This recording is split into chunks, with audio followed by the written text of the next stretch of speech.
जय जगन्नाथ सांग मैंने आज आम सोयाबीन तरकारी करवा। ये हूँ गरीब लोकंर सुख और दुखर साथी। ये देखु बिलाती आ पियाज को मुझे काटिकी रखी, 4टी आलू को काटिकी रखी, आ सोयाबीन को गरम पानी रे पकई ताकू मु चिपुड़ी रखी।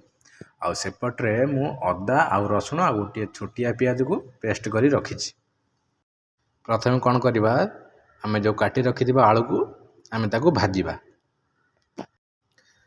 आलू हो सारा पर आम जो सोयाबीन को रखी आम ता देहरे पकईकि ताकू भी टिके भाजवा। ये देखु आम सोयाबीन आ आलू भजा हो गला। आम ताकू गोटे थाली को बाहर करदे। तापर कड़े तेल दे पियाज पकईवा। पियाज को टिके लाल होगापाई छाड़ीदे। ये देखु पियाज हो जाए। आम कौन करवा, प्रथमे बिलाती पकईवा। बिलाती मेल्ट हवा जाए आम ताकू छाड़ीदे। ये देखु बिलाती आमर हो गला। आम कौन करवा, हलदी गुंड, लंका गुंड, जीरा गुंड, धनिया गुंड पकईवा। सबू मसला को पकईकि आम ताकू एमती मिसईदे।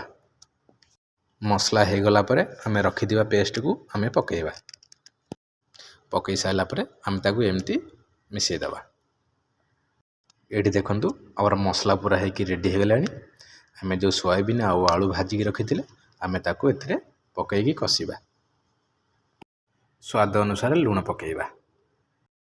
लुण पकई सारा पर आम ताकू एमती मिसईदे। ये देखु सोयाबीन कषा आमर हो गला।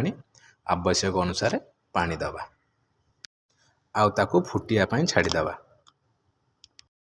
ये देखु तरकारी आमर केमती फुटुची। आम तरकारी होगी रेडी हो गला। आज वीडियोटी आपको केमती लगिला लाइक और कमेंट माध्यम निश्चय जणाइबे। फेसबुक रे देखुले पेज को फॉलो करेंगे और जदि यूट्यूब रे देखुता ताले सब्सक्राइब करेंगे और नोटिफिकेशन को ऑन करेंगे। रहिली जय जगन्नाथ।